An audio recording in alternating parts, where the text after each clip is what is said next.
Bueno, os hemos dicho antes que el ADN lo heredamos al 50% de padres y de madres, pero hay un ADN que no está en el núcleo de las células, está en el citoplasma, dentro de unos orgánulos que se llaman mitocondrias, que es un ADN pequeñito, que solo transmite el óvulo, no lo transmite el espermatozoide, y por eso tiene una herencia materna. Aquí veis un árbol, estos son los árboles que hacemos los genetistas, representamos siempre a la mujer como un círculo y al varón como un cuadrado. Pues veis que en este árbol de 3 generaciones, todos estos individuos azules tienen el mismo ADN mitocondrial, que se transmite por vía materna. Para los varones que tengáis hijos, que estéis aquí, lo vais a entender claramente.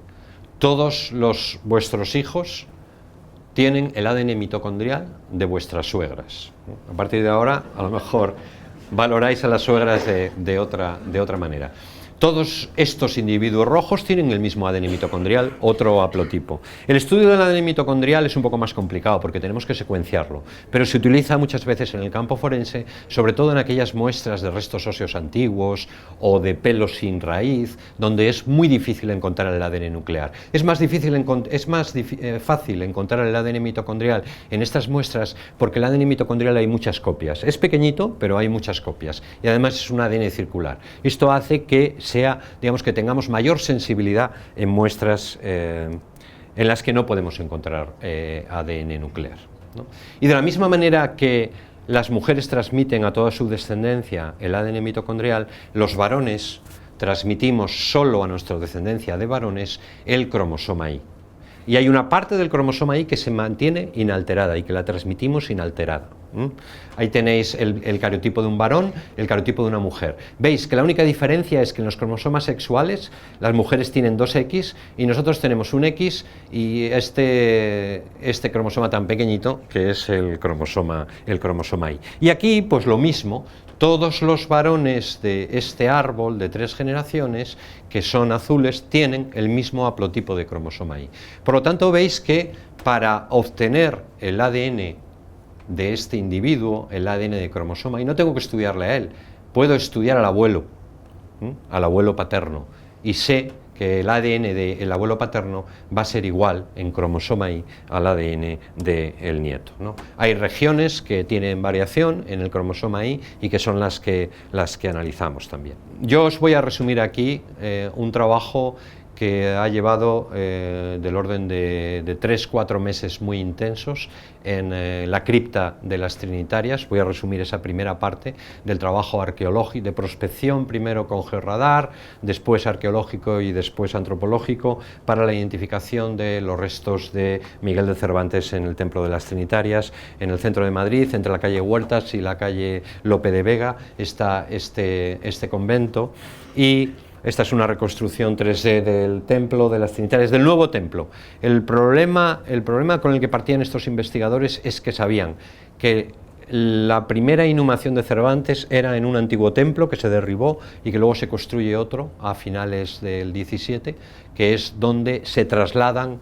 Se supone que se trasladan, en ese momento no se sabe, luego se sabrá con seguridad, los restos de Cervantes a una nueva localización en la nueva iglesia. Justo debajo de la nave central es donde se encuentra la cripta, y ahí veis que hay una serie de nichos en la pared y luego en el suelo también hay bastantes enterramientos. Los científicos empiezan a analizar todos los nichos, algunos de ellos con inscripciones de clérigos que ni siquiera destapan, porque lo que hacen es meter una cámara endoscópica y ven el interior y bueno, veis que pues hay 5 con inscripción funeraria de capellanes, 2 capellanes, 6 enterramientos de adultos, y hay muchos enterramientos de niños.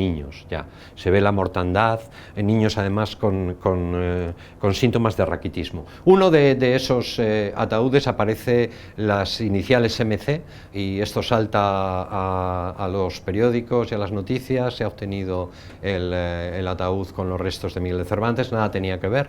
Todos los restos por el estudio de la Juar, por el estudio incluso de las tachuelas de hechura industrial y no manual de esa inscripción, todo indica que estamos en el siglo XVIII, finales del XVIII, XIX. Así que, veis, esto es uno de los niños, se encontraron varios restos momificados de niños, uno de los niños que es bastante impactante, es de una exposición que se hizo en el Museo de Historia de Madrid, que se ha clausurado hace muy poco. Bueno, pues lo que hacen los investigadores es empezar una excavación en el suelo de la cripta, lo dividen por sectores. Aquí tenéis algunas imágenes de, bueno, pues cómo van profundizando. Realmente estamos poniendo el reloj biológico otra vez hacia atrás. Desde el siglo XIX, según van excavando hacia abajo, se intentan ir hacia el siglo XVII y, bueno, pues veis la cantidad de enterramientos del orden de 200 y pico, muchos de ellos de niños muertos, el 50-40% menores de un año de edad. Y según van bajando, pues ven que siglo XVII, finales del XVIII, siglo XVIII, por todo el análisis de ajuar. Y aquí tenéis un corte transversal del suelo de la cripta, y también en el último momento, in extremis, en el extremo sudeste de esa cripta, a una cota de 135 centímetros, que ya toca con el sustrato geológico, se encuentra esta mezcla de huesos, es como un osario de huesos mezclados, y justo en el nivel superior hay un ataúd que sí que ahora puede datarse por el ajuar, la vestimenta, como del siglo XVII, justo en el nivel anterior a esos restos. Así que los investigadores empiezan un estudio antropológico que básicamente consiste en ordenar los restos que aparecen en esa mezcla e intentar determinar un número mínimo de individuos e intentar determinar la edad, el sexo. Esto es algo relativamente sencillo. Hay que tener experiencia, pero aquí tenéis que simplemente por el recuento de 5 radios distintos, derechos o izquierdos, de individuos infantiles, pues sabemos que al menos en esos restos hay 5 individuos infantiles, número mínimo. Lo mismo hacen con los cráneos, donde se determina que hay 10 adultos, 4 de ellos masculinos por las características morfológicas, y al final el estudio de esos restos, de esa mezcla, pues nos permite valorar que habría unos 15 individuos, 10 adultos y 5 infantiles. Y esto coincide muy bien con el número de individuos, que fueron 17, que fueron inhumados entre el 1600 y pico y 1616, que fue cuando se enterró a Miguel de Cervantes. Y además de todo esto, con posterioridad a este estudio, encuentran el documento que acredita que los restos que estaban en la iglesia antigua fueron trasladados, previo pago de 400 reales, a la iglesia nueva. Todos estos datos permiten a los investigadores concluir que estos datos derivados del estudio antropológico de los restos óseos de la reducción 32 son claramente compatibles con las del grupo de personas que estuvieron enterradas en la iglesia primitiva de la Trinitaria y que fueron trasladadas a la cripta de la nueva iglesia en forma de osario. Entre estas personas se encontraba Miguel de Cervantes y su mujer Catalina Salazar. Bueno, la primera pregunta que nos hacemos es: ¿podríamos individualizar estos restos a través del ADN? Esa es una de las primeras preguntas que realmente no podemos responder sin hacer algún experimento. Lo que os voy a mostrar es que esto es factible, no es un problema de antigüedad. Os voy a mostrar un caso de nuestro laboratorio de la obtención de perfiles genéticos del ADN de Juan II de Castilla, obtenido de ese molar. Restos más antiguos del siglo XVII, ¿no? Del siglo XV.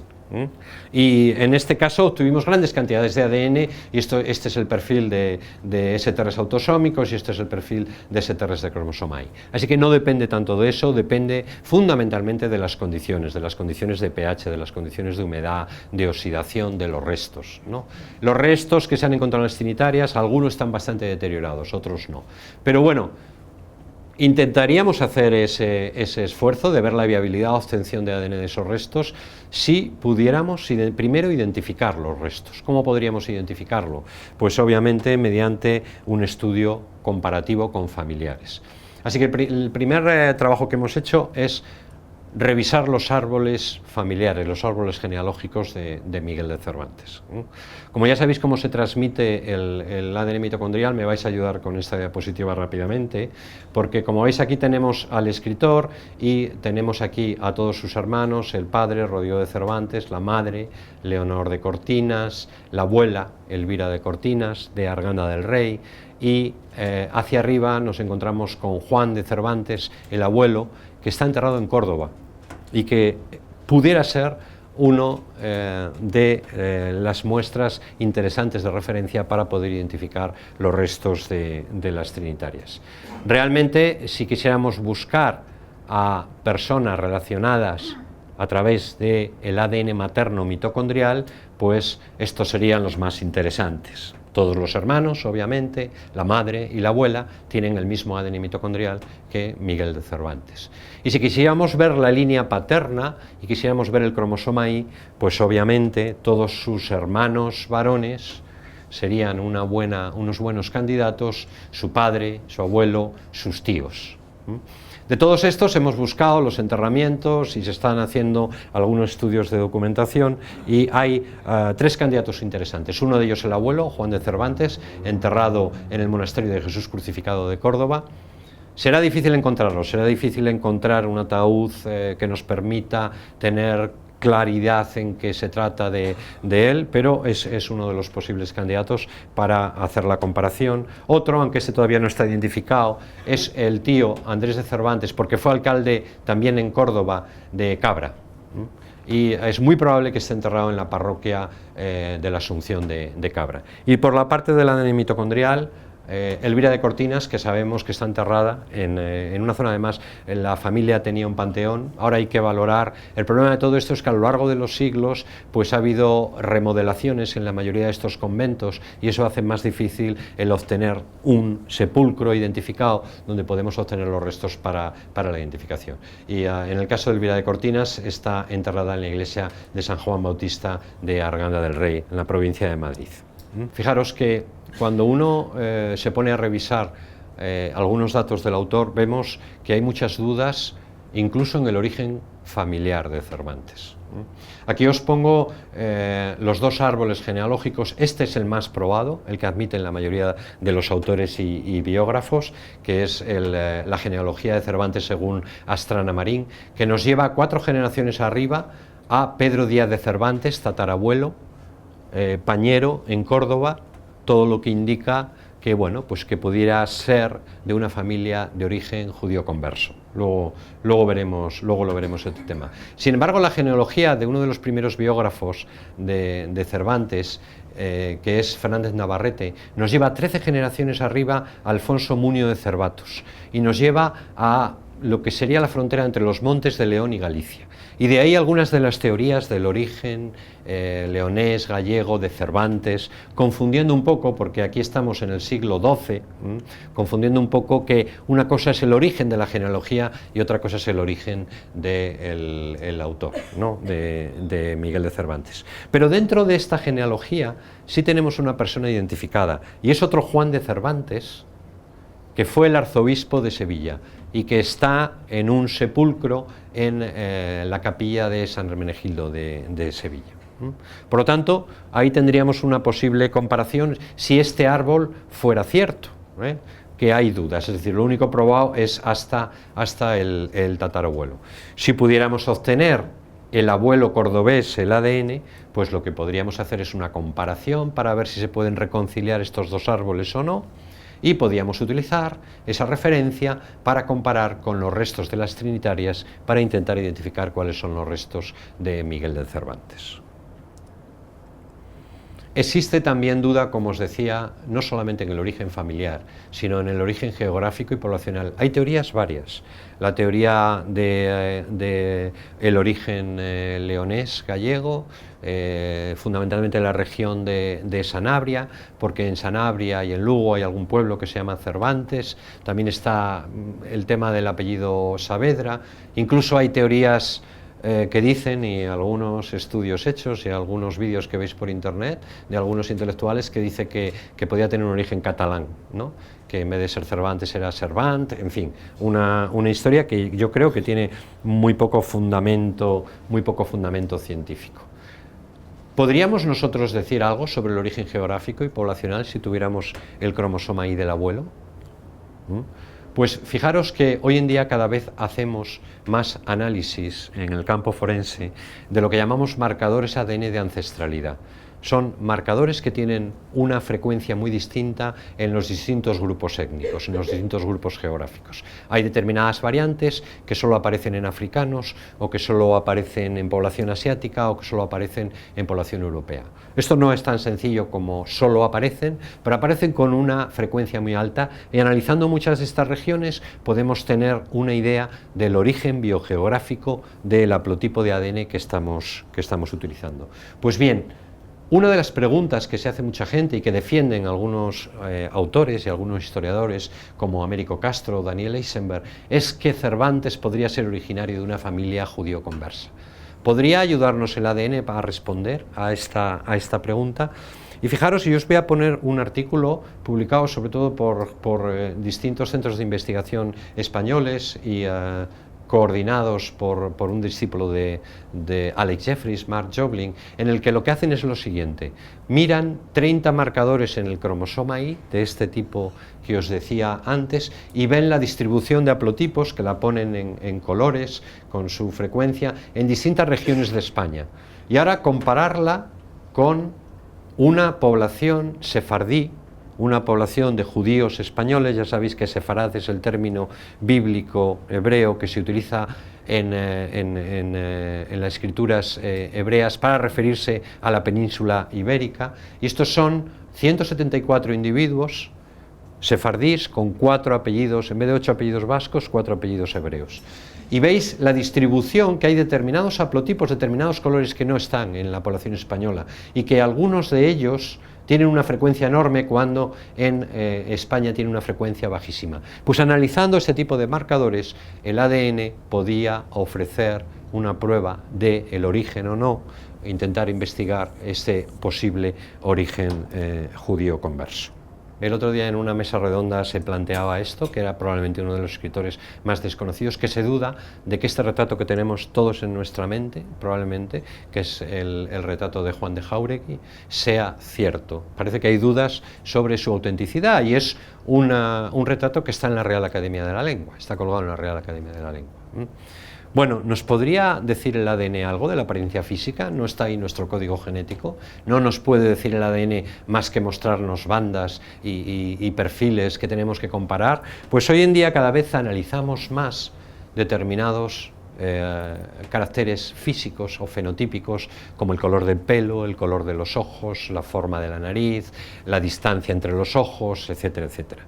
Y fijaros que recientemente se ha publicado un trabajo en el que, analizando por un lado muchos marcadores, 176 marcadores de ancestralidad y genes candidatos para la morfología craneofacial, han desarrollado un software que permite, sobre una máscara tridimensional de la cara, el introducir estas variantes y el realizar un retrato robot. Veréis este resultado que tenéis en cada caso. Arriba tenéis la predicción del ADN y este sistema, y abajo el individuo, una foto del individuo. Como veis en todos los casos, hay un reconocimiento de los caracteres antropológicos o étnicos importante y bastante parecido. No se equivoca nunca, porque el conjunto de rasgos de marcadores de ancestralidad y de otra serie de rasgos permite hacer una valoración conjunta de todos ellos, ¿no? Bueno, esta es una posibilidad futurible, no es algo que se esté analizando ahora, pero dentro de poco se utilizará para realizar retratos robots, dentro de muy poco. En vez de que un artista haga un retrato robot con el testimonio de alguien que ha visto al culpable, probablemente la genética se empezará a hacer esto. Y fijaros que os voy a poner en la siguiente diapositiva un ejemplo de que esto ya se está utilizando. Se está utilizando en una campaña publicitaria. Fijaros, esto es una campaña contra la acumulación de basura en Hong Kong. En Hong Kong tienen un problema tremendo con la basura. Entonces lo que han hecho es contratar los servicios de una compañía genética que se llama Snapshot, que hace este tipo de análisis, y lo que han hecho es, han ido recogiendo determinadas cosas de basura, por ejemplo este preservativo, esta colilla de cigarrillo o este papel, han obtenido el ADN, han hecho todos estos genes y han recreado estas caras a partir de ese ADN y lo han puesto en vallas publicitarias de Hong Kong, ¿no? De tal manera que, bueno, pues que todos, al final es una campaña publicitaria que probablemente tendría muchos problemas desde el punto de vista de protección de datos, pero es una manera de llamar la atención a todos, ¿no? Todos nos vemos en esas vallas publicitarias reflejados, ¿no? Es realmente para que veáis a veces lo asombroso de algunas aplicaciones de la genética. Pues este tipo de aplicaciones las veremos dentro de poco en la investigación criminal, como una pista de investigación, no como nada definitivo, porque creo que estamos todavía en un momento en el que pues es un desarrollo todavía rudimentario, pero hay muchas cosas que estamos haciendo hoy que hace 20 años no teníamos ni idea que las íbamos a hacer, por lo tanto hay que valorar también esa perspectiva hacia el futuro. Por último, buscando a Cervantes, ¿qué nos permitiría decir el ADN con respecto a qué enfermedades o a la causa de la muerte, ¿no? Y lo que se llama la autopsia molecular. Bueno, Cervantes, una de las cosas que pues, todos los médicos que estudian la posible causa se valora que podía tener diabetes mellitus, ¿no? Porque padecía una polidipsia, que es una sed incoercible, unas ganas de beber en todo momento, y bueno, la posibilidad de que, ya sabéis que hay diabetes que tienen una base genética, otras no, la cosa es más complicada, pero bueno, podía ser una de las posibles líneas de investigación a través de su ADN. Luego ya sabéis que se dice que padeció malaria porque estuvo en la batalla de Lepanto y que allí cogió unas fiebres. En ese momento no hacía falta irse a Grecia ni a Italia para coger unas fiebres, porque realmente España era endémica de malaria también en el siglo XVII, ¿no? Pero se han hecho algunas identificaciones del protozoo que produce la malaria a través de la picadura del mosquito, porque si bien infecta hepatocitos, luego va a la serie sanguínea y podemos encontrarla en médula ósea y por tanto en huesos, y podríamos encontrar resto de Plasmodium a lo largo de este tiempo en los huesos también, y se podía valorar esa posible causa de muerte. Y podríamos hacer muchísimas cosas más de 4 o 5 mil hoy en día con los sistemas que tenemos, enfermedades de base genética, y bueno, pues una de las cosas que él decía de sí mismo es que era tartamudo. No sabemos si esto es verdad o esto es simplemente un giro literario, ¿no? Pero decía, será forzoso valerme por mi pico, que aunque tartamudo no lo seré para decir verdades, en el prólogo de las novelas ejemplares. Bueno, pues también hay determinadas tartamudeces en linajes con persistencia de tartamudez que tienen una base genética y que la genética podría también ayudar un poco. Y si al final pues no podemos obtener el ADN de Cervantes, pues siempre nos queda ese ejemplar autorretrato en el prólogo a las novelas ejemplares, que siempre recomiendo al final de esta charla, iros al prólogo de las novelas ejemplares, porque dice muchas cosas de sí mismo y hace un autorretrato pues con ese castellano directo que tenía, que es muy interesante. Dar las gracias sobre todo al equipo de investigación de las Trinitarias, Paco Echeverría, Almudena García, fundamentalmente, que son los coordinadores de más de 60 profesionales en el ámbito de la antropología y de la arqueología. Aquí tenéis los nombres de todos, donde han participado pues el Museo Nacional del Traje, la Escuela Superior de Restauración de Madrid, distintos laboratorios del Consejo de Investigaciones Científicas. También informaros de esta página web, donde podéis tener información actualizada de los proyectos que se están haciendo a partir de los trabajos del convento de las Trinitarias. Las gracias a Alex Jeffries, que me ayudó en la elaboración del caso de Pitchfork, a Ingo Bastic en el caso del fantasma de Heilbronn, Julio Montes Santiago, que es médico, parte también del equipo investigador Cervantes por la revisión de los árboles, Fernando Peco Valenzuela, que es un arqueólogo en Córdoba y que está abriendo un proyecto para intentar hacer una documentación histórica previa a una prospección arqueológica en Jesús crucificado en Córdoba para buscar al abuelo, y al equipo del Instituto Nacional de Toxicología y Ciencias Forenses, donde trabajo. Aquí tenéis mi correo para todo el mundo que quiera consultar cualquier cosa, y bueno, pues encantado de estar aquí, dar las gracias de nuevo a los coordinadores y a vuestra disposición para las preguntas que tengáis. Muchas gracias.